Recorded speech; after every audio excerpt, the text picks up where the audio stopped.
back here to Wake Up Call with Dan Tortora, where sports truly meets life. We're inside the Great Lakes Honda City studios.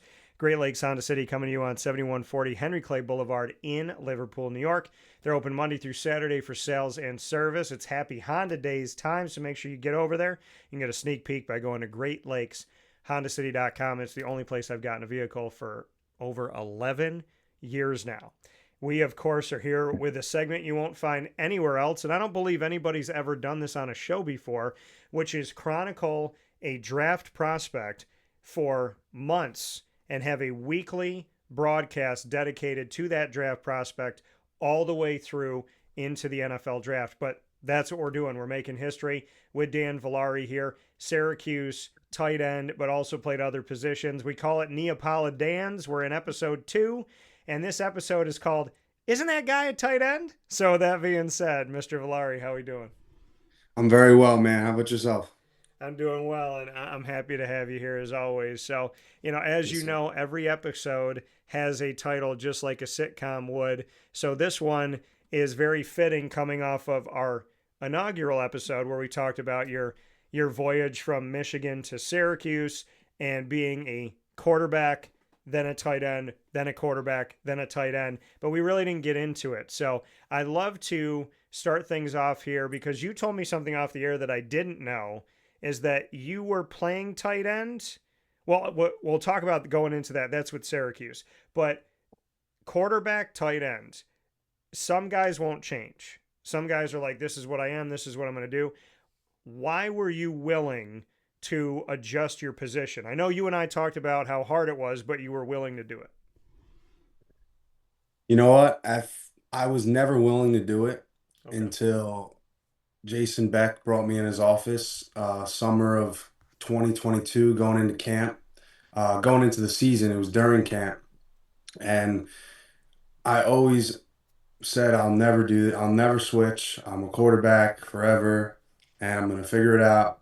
And then he, brought me in his office and said, you're a great athlete. We want to see you we want to see you on the field. Like we want to see you with the ball in your hands, and why don't you try flex Y tight end?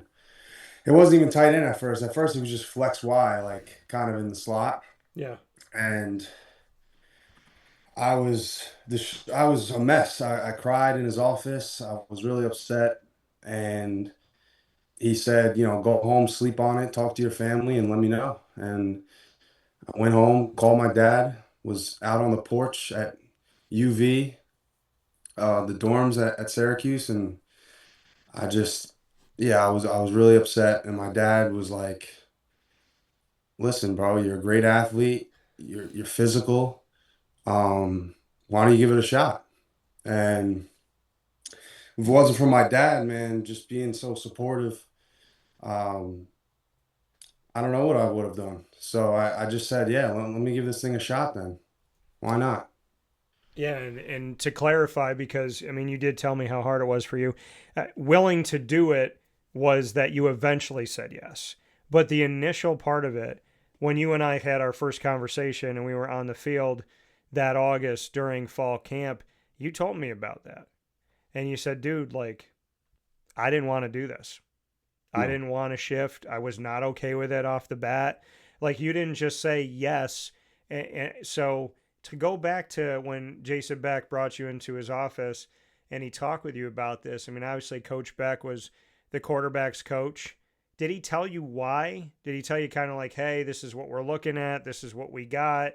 We really need some help over here. We feel like we have a quarterback. I mean, how did he detail the reason to you?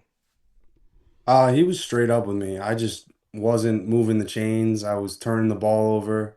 I was just having a hard time with the offense, picking it up. So, yeah, and then what happened was we had a spring ball scrimmage in the dome, and I got the clips on my phone still. I must have scrambled and broke like three tackles and ran for like a 15-yard run, and people were bouncing off of me. And the offensive coordinator actually said like, "Wow, Dan, we know you can run the ball," and uh, so I guess they saw that, and they saw, in practice I was live. I was the only quarterback live. I was like trying to hurdle people. I was trucking linebackers. And, so he probably just, he saw that and saw something in me. So, but yeah, I just wasn't performing at quarterback, wasn't getting the job done. And, he saw other things in me. So you said you cried in his office, like right in Yeah. front of him, had that emotional moment. Bring me into just kind of what was going through you that you let that out, right? Some people don't show it, but you showed it to him. So was that because you felt like you could trust him? You felt like there was a piece there that you could show him how you felt, that you allowed yourself to be emotional in that moment? I'm just a passionate person, and I put a lot of time and a lot of effort into this and into learning the offense and into trying to be great. Yeah. And it just all came out in that office. And I was just like, a little bit of like, is it over for me? Was starting to pop up. And, that's when I had to go home and call my pops. And he was like, it's not over, bro. Like, it's never over. My brother said the same thing. And I would never give up either way. I'm just that kind of person. So I was like, man, I'm gonna make it happen either way. I'm gonna make it happen playing, being a long snapper, like doing whatever, maybe not that, but doing anything in life. I have that mindset and that fortitude to make it happen. So it didn't take too long for me to get over it. If that conversation went a different way with your dad, if he didn't say, "Hey, do what you got to do. It's not over for you. Get yourself on the field. I know you can get through this." If you didn't have that support, if he said, "You're a quarterback, stay a quarterback," like if the conversation wasn't as positive, if he didn't tell you to ad lib and be able to adjust, if he wasn't supportive, do you feel like you still would have come to the same results or no? Um, that's tough to say because, like I told you, I'm a resilient guy, Yeah. and nothing in this world will ever break me. But I got that from my dad. Like that's my dad's genetics in me. Like we were working out the other day. He's 62 years old, and I see him doing. We're doing flutter kicks in the pool for core, and he's like making the face, and I'm like, Dad, like relax, like you're good. Like you could just enjoy this. And he's doing the machine bench press, like making a face, beat red, like it's just in us. Like it'll just never leave, you know, our genes. So I don't know. I would be a different person without my dad, if that makes sense. So I don't really know what would have happened. And what's Pop's first name? What's Dad's first name? Tim, Tim. yeah, Tim's a badass. So, and well, that's the thing is I got to meet your family, but it was kind of just like, this is the Villari family. I was like, I don't even know if I got anybody's name in that moment when we were in Boca Raton. But so Yeah. to your father, Tim, to have that support, to have somebody who says, hey, you got this, you're tough, you're resilient, to have somebody reminding you who you are in a moment where it's hard, where it's difficult, where you're not quite sure what to do. You said it's in his genetics, it's in your genetics, it comes from your dad. What's it been like to be raised by a man who tells you nothing in this world will ever break you?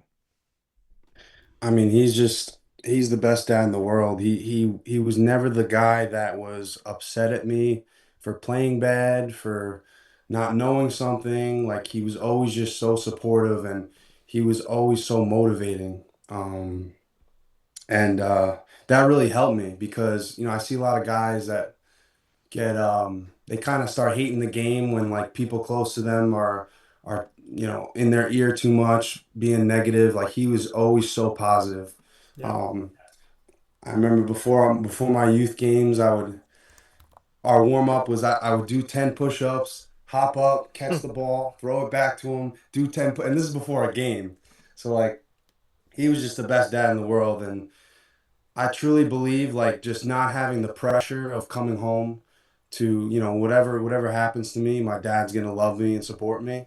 Um, that there's tough love in there too, but just having that support no matter what just allowed me to be drawn to the game on my own. and love the game without anybody. And yeah, so very, very grateful for him. So you have that conversation, you sleep on it. How quickly did you tell Jason Beck, all right, I'll do whatever I got to do to get on the field? I told him the next day. And then they threw me on scout team, and I was an absolute maniac on scout team.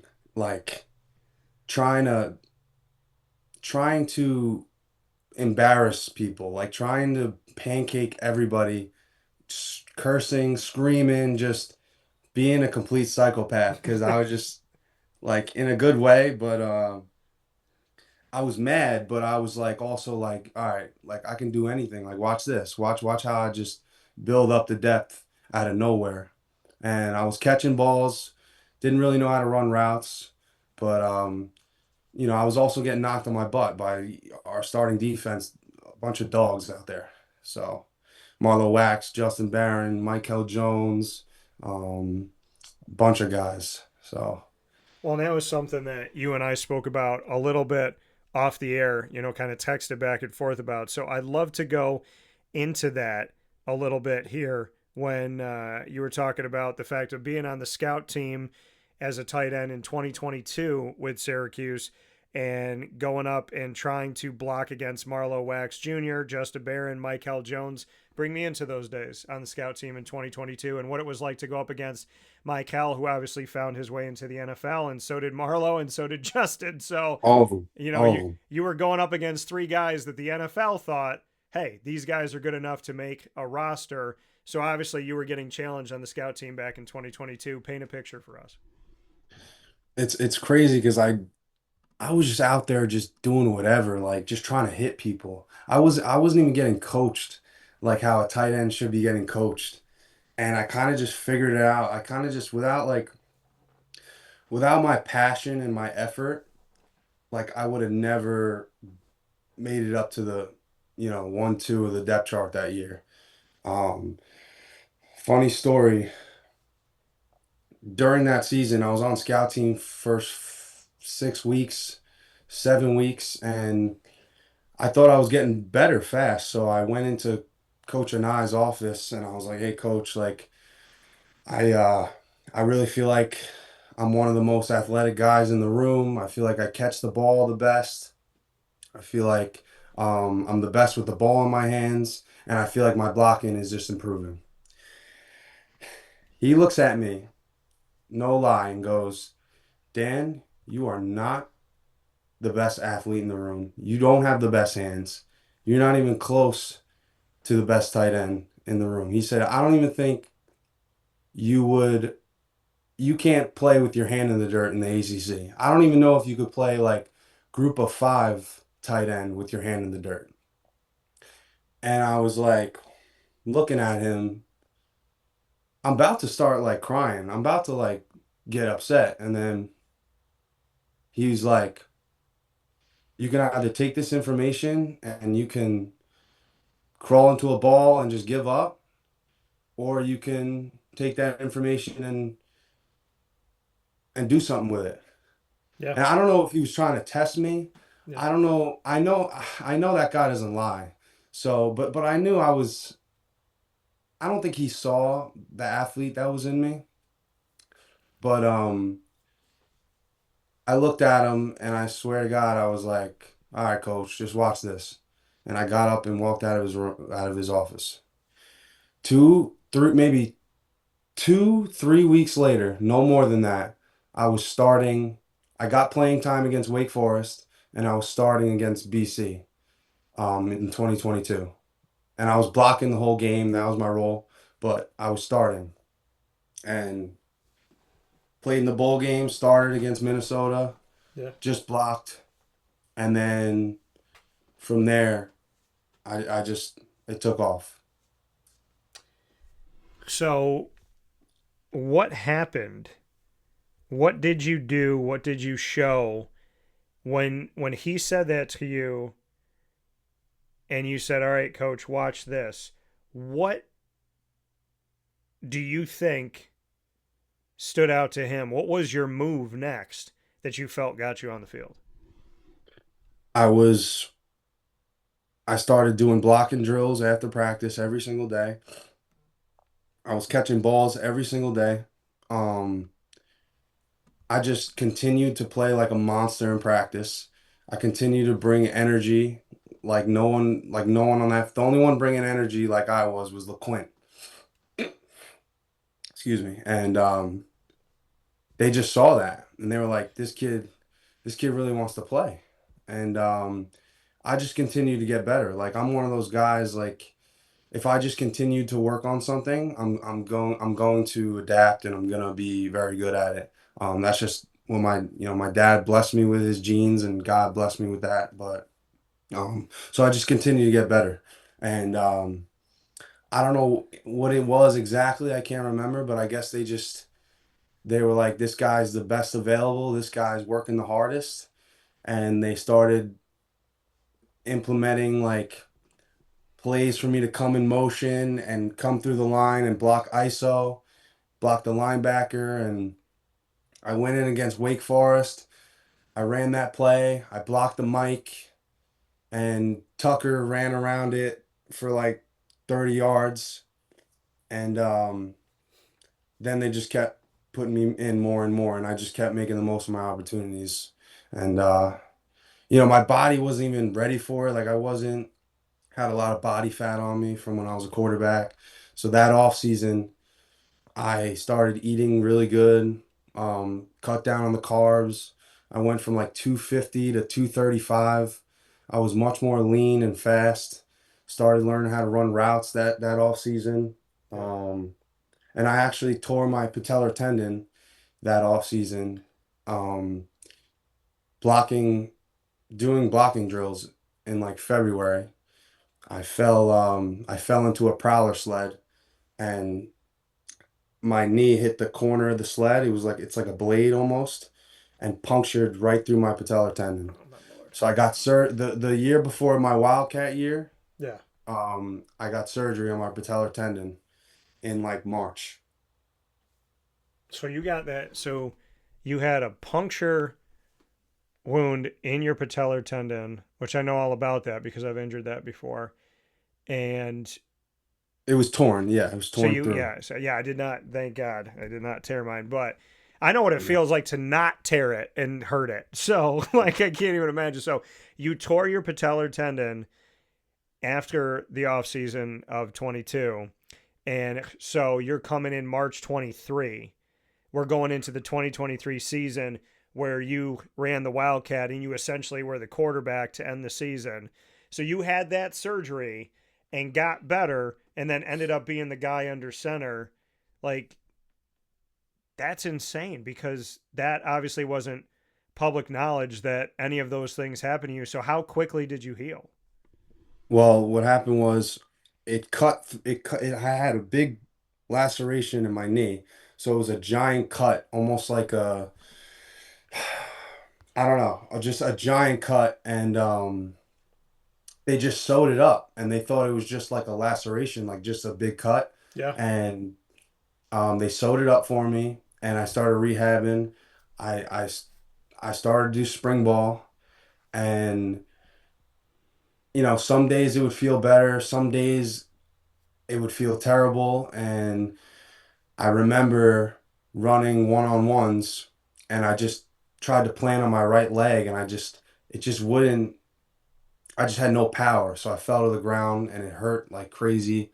And I was like, all right, something's wrong here. And so started spring ball, we got a MRI and there was literally a hole right in the middle of my patellar tendon. And so then I got surgery right away, rehabbed it all summer, didn't come back until the last 2 weeks of camp. And then I was essentially behind Aronde. It was me and Aronde were the guys that were gonna play, and then Aronde got hurt, and then I stepped in. Yeah. And you stepped in for a Rondé and then you ended up stepping in at the quarterback position. And hence Yeah. us calling this episode, isn't that guy a tight end? Because I had people saying that to me this season in 2025. There was a guy, I think, from the visiting team, and he was sitting next to me in the press box, and he's like, yeah, the guy that's under center, the number 89, like he's a tight end in this. I was like, no.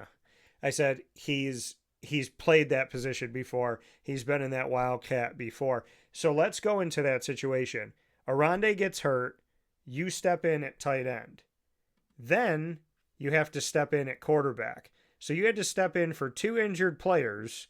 Bring me into that situation, what that was like, what that experience was like for you to step in not once, but twice for 2 starters in 2 different positions when Garrett Schrader eventually went down. I mean, once Arande went down, I stepped in there and they had me blocking a lot. Yeah. And mainly just blocking all the time. I caught one ball for a first down on 3rd down against Army. Caught it, knifed, got the first down, and I just showed in practice. I always showed that I was good with the ball in my hands. I was always a wildcat running quarterback, so I was always in Coach Nuns' ear, and I was always like, Coach, feed me the ball. I can do a lot with it. I'm a physical runner. I promise you. Like, please feed me the ball. Tell Coach Beck, and he would always be like, at first, I don't think he believed it because he was like, man, don't be selfish. Like, play your role, play your damn role, and stop complaining. And then against Clemson, they threw me a sail route, and I caught it, hurdled the guy, made a few miss, and scored. And that's when like I proved that I can do stuff with the ball. And before that, I caught a 5-yard out and took it for 30 yards on the sideline against Clemson, and we were only losing like 14-6 for a while. Like, it was a tight game for a while, Yeah. and it was like 14-0. Then I scored, and then that was the game I proved like, okay, this kid can do a lot with the ball. And then they kept trying to give it to me, but um, our offense struggled a little bit.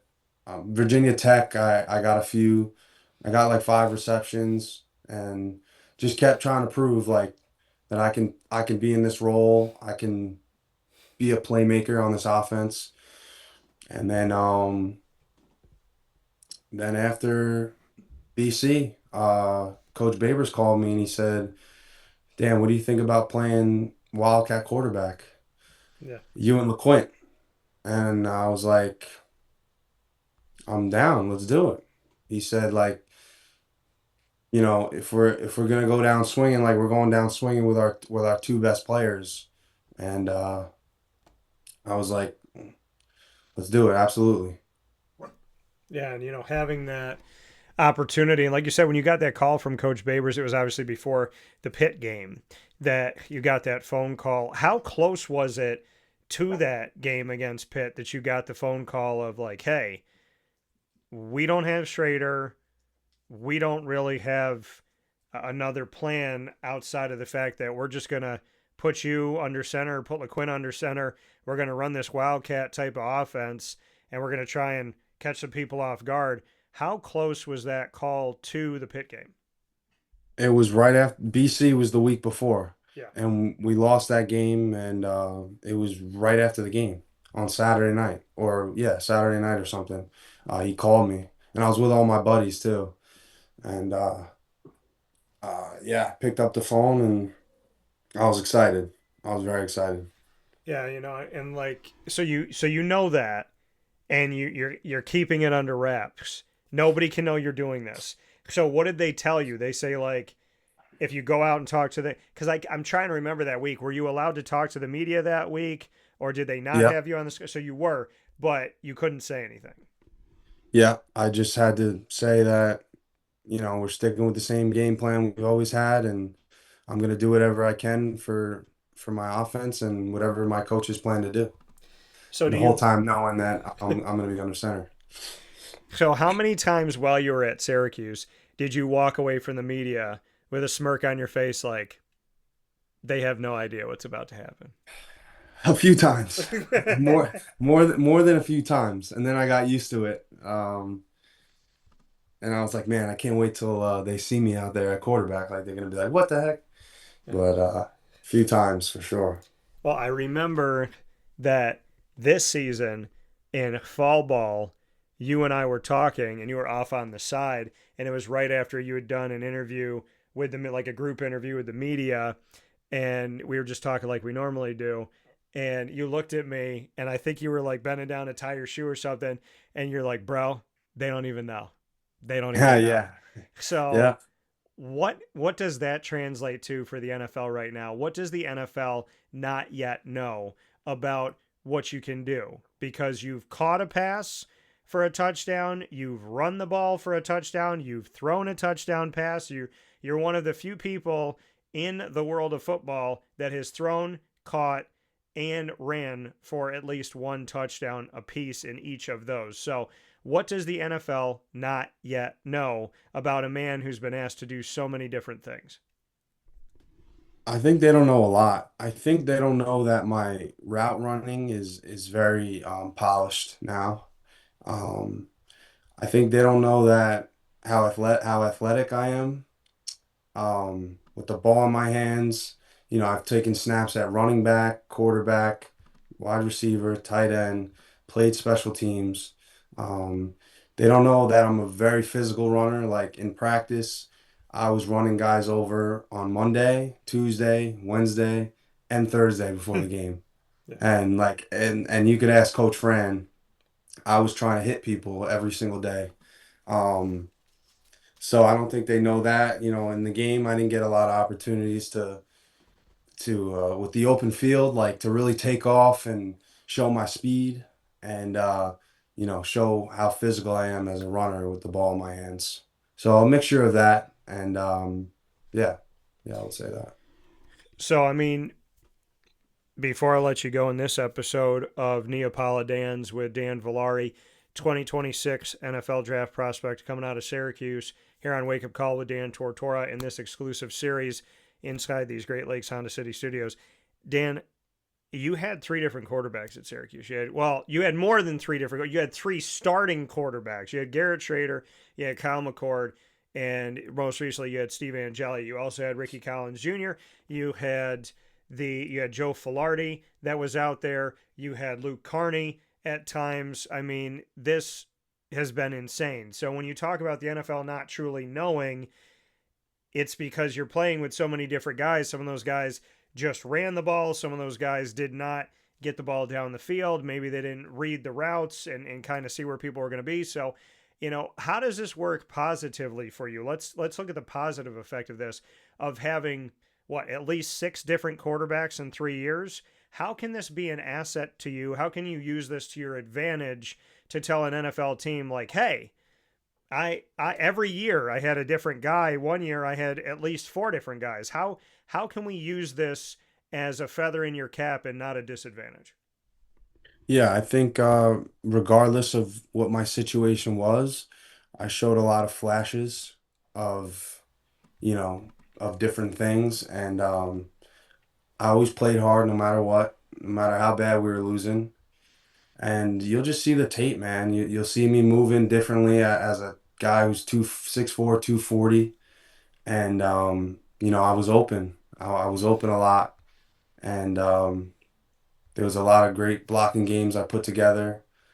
And, I just played my role for my team really hard and didn't complain.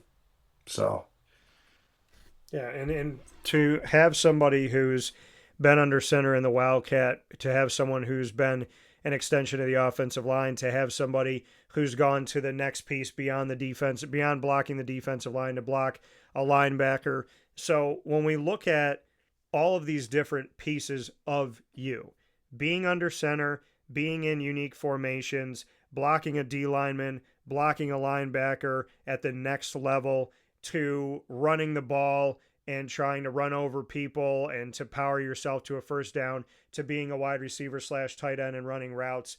This versatility, put it all together in a package. Why are you the right tight end for a team?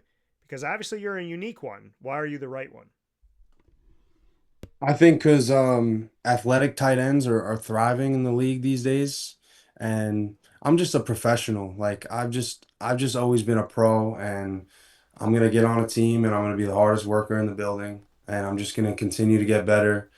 Whatever role they ask me to play in, I'm gonna talk to whoever I can talk to. I'm gonna find out the drills. I'm gonna study film with the quarterbacks, and I'm gonna just do anything I can to be the best player I can be. And I'm gonna bring the energy and I'm gonna make plays. And there's just something about when that ball's in my hand, I just run like the damn Rents do, and uh, I don't even think about anything, man. It's just been in me for so long. Um, so yeah, I think you're just getting a complete guy that will be bought into the culture and whatever coach asks me to do. So essentially, if a team were to draft you in the NFL, when they do so, of these 32 NFL franchises, they're getting essentially a tall, built running back slash tight end slash receiver slash linebacker of sorts. Not a linebacker, No, but I I'm could. I'm saying I'm saying linebacker because of how hard you hit. That's what I'm saying. Yeah, So exactly. And I could throw it. I could throw it well. They want to so do some trick plays. absolutely, and yeah, that's another thing that I look Yeah. to here. So as a final note in this edition of NeapoliDANS with Dan Villari 2026 NFL Draft Prospect, for you to share with the NFL right now the fact that not only did you go through all of these different things that were asked of you at Syracuse, but to be the leader in the room.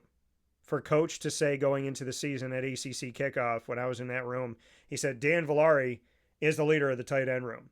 That's the guy. That's the face of the tight end room. So for you to have to transition to tight end, agree to do it, go through the emotion of that, say, you know what, I got this. I'm going to agree to do this. I want to get on the field. I'll do what it takes for the team that I'm on. You make that, you dedicate yourself to that. You have an offensive coordinator telling you you can't make it as a tight end. Then you say, okay, watch this. You end up getting out there. Flash forward, you're under center running the offense. Flash forward, you're the leader of that tight end room. And then flash forward to the end of the 2025 season when Fran Brown says to me, you're not just the leader of that room, you're one of the leaders on the team. Yeah. Yeah. There's just another thing is there's just not a thing I haven't been through. So it's just what can stop me now? Like every time I've been through adversity, it was just like a chip on my armor, and my armor is complete and it's full, and I'm ready for whatever, and I'm ready to go. A funny story, and it's just crazy how life just comes full circle all the time because my first week at Michigan, I was in camp playing quarterback, and I had no idea. I didn't know the plays. And we ran like a simple play, double post, and I just sat there and just held it. It was like one of the first times I was getting in and getting reps. And I was holding it, holding it, holding it, and I just threw it so late and it looked terrible. And Coach Gaddis was my offensive coordinator, and I remember him screaming at me like baddest I've ever gotten screamed at by a coach. And he like handed me the playbook and he was like, "What do you want to call?" He was like, "You call it. You call it. I don't know what to call with you." Like, and he like shoved the playbook in my face. It was a terrible day for me. Probably the worst day in my career. I remember I had like tears coming down my face after that. And what I did after that practice was I stayed and ran that play with one of the walk-ons, and I probably threw it like 50 times in a row on time. And that's just the type of guy I am. I didn't go home and cry.